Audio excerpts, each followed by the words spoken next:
Anda kembali di Sindo Sore, pemirsa. Menteri Koordinator Bidang Perekonomian Erlangga Hartarto menyambangi gedung KPK Jakarta. Erlangga mengaku kedatangannya untuk melakukan komunikasi terkait tarif resiprokal Amerika Serikat. Menko Erlangga tiba di gedung KPK Jakarta sekitar pukul 13.50 siang tadi dan langsung disambut oleh Sekjen KPK Cahya Hareva.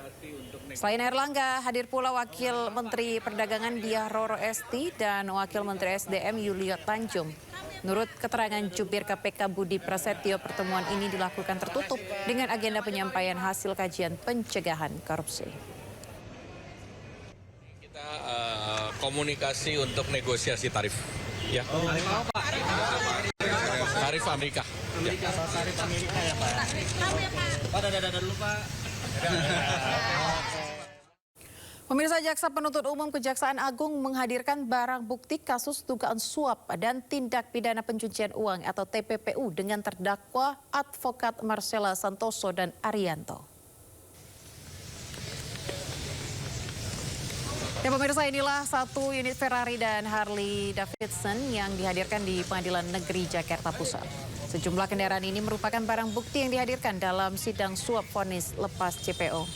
Marcella CS disebut menyuap Majelis Hakim Tipikor Jakarta yang menyediakan perkara Permata Hijau Group, PT Wilmar Group, dan PT Musim Mas Group dalam kasus korupsi ekspor minyak sawit mentah atau CPO. Tak hanya itu, Marcella Arianto dan salah satu pihak swasta pemirsa juga disebut melakukan pencucian uang senilai 52,5 miliar rupiah.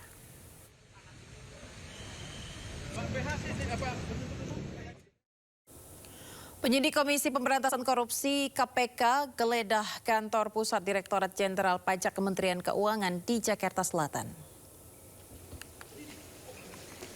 Keluar dari gedung Ditjen Pajak, pemirsa, penyidik KPK membawa satu koper hitam. Penggeledahan dilakukan untuk mencari bukti-bukti tambahan yang dibutuhkan dalam penyidikan dalam dugaan suap pengurangan nilai pajak. Penggeledahan terkait dugaan suap pemeriksaan pajak PT WP pada Direktorat Jenderal Pajak Kementerian Keuangan periode 2021-2026 yang menjerat Kepala Kantor Pelayanan Pajak Madya Jakarta Utara. Ya, sebelumnya pemirsa, KPK menetapkan 5 tersangka dalam kasus dugaan suap pengadaan pemeriksaan pajak di lingkungan KPP Madya Jakarta Utara setelah melakukan operasi tangkap tangan pada Jumat lalu. Selain itu juga penyidik tentu akan menelusuri, akan melacak kemana saja aliran uang yang terkait dengan perkara ini. Oleh karena itu, hari ini penyidik melanjutkan kegiatan penggeledahannya di kantor pusat Ditjen Pajak di Jalan Gatot Subroto. Saat ini penggeledahan masih berlangsung.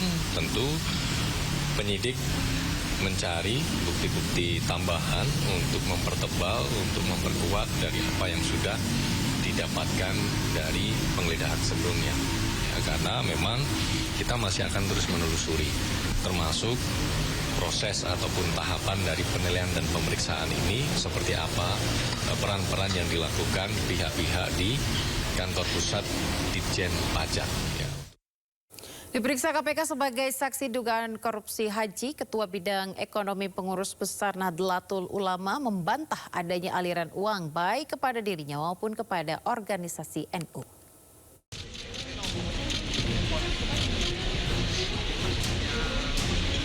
Setelah diperiksa selama 7 jam, Ketua Bidang Ekonomi Pengurus Besar Nahdlatul Ulama atau PBNU Aizuddin Abdurrahman alias Gus Ais akhirnya keluar dari Gedung Merah Putih KPK.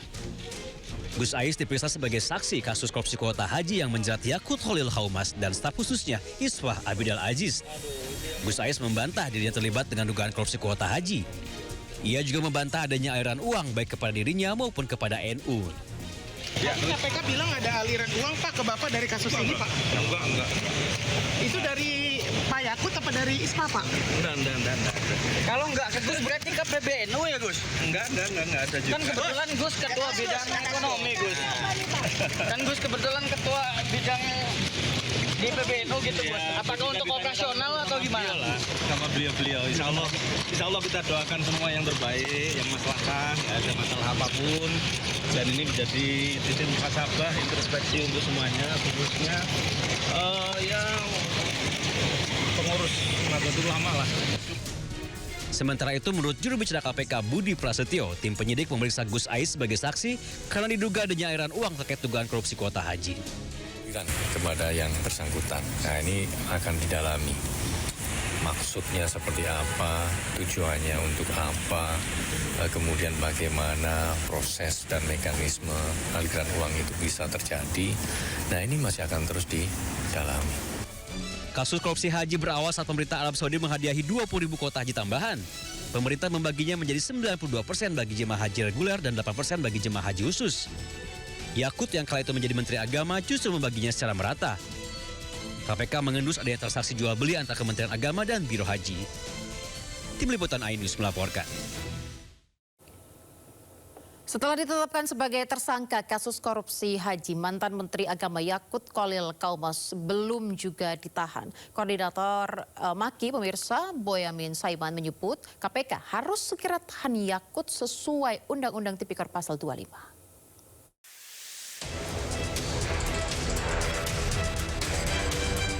Setelah hampir 7 bulan melakukan penyelidikan dalam dugaan korupsi kuota haji 2024, 8 Januari 2026 KPK akhirnya menetapkan mantan Menteri Agama Yakut Khalil Qaumas dan staf khususnya Iswah Abidal Aziz sebagai tersangka. Keduanya diduga terlibat praktek jual beli 20.000 kuota haji tambahan antara Kementerian Agama dengan Biro Perjalanan Haji. Akibat tingkah laku curang keduanya, KPK menghitung kerugian negara mencapai 1 triliun rupiah. Namun tidak seperti tersangka lainnya yang langsung ditahan, hingga kini mantan Menteri Agama era Jokowi itu masih melenggang bebas. KPK beralasan proses penyidikan masih berlangsung dan belum perlu menahan keduanya. Nanti penyidikannya juga masih akan terus berprogres karena penyidik juga masih menunggu hasil hitung dari BPK untuk nilai final kerugian keuangan negaranya.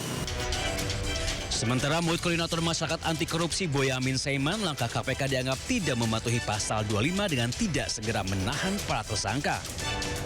KPK biasanya ketika menetapkan tersangka atau diumumkannya tersangka itu bersamaan dengan upaya paksa, yaitu penahanan. Mestinya ketika sudah menetapkan tersangka ini ya tidak jangka waktu lama, misalnya minggu depan dilakukan penahanan, itu harus jadi wajib itu. Karena kalau tidak ya berarti KPK tidak menyelenggarakan penanganan korupsi dengan mematuhi undang-undang. Karena dalam Undang-Undang Pemberantasan Korupsi itu kan dikatakan pasal 25 bahwa penanganan korupsi diutamakan dari perkara lain dan diselesaikan secepatnya. Nah, secepatnya itu termasuk ya penahanan, upaya paksa itu gitu. Kasus bermula saat pemerintah Arab Saudi memberikan 20.000 kuota haji tambahan. Pemerintah sepakat membaginya menjadi 92% bagi jemaah haji reguler dan 8% bagi jemaah haji khusus. Alih-alih mematuhi aturan, Yakut justru membaginya secara merata. Belakangan diketahui terjadi transaksi jual beli antara Kementerian Agama dan Biro Haji. Tim Liputan iNews melaporkan.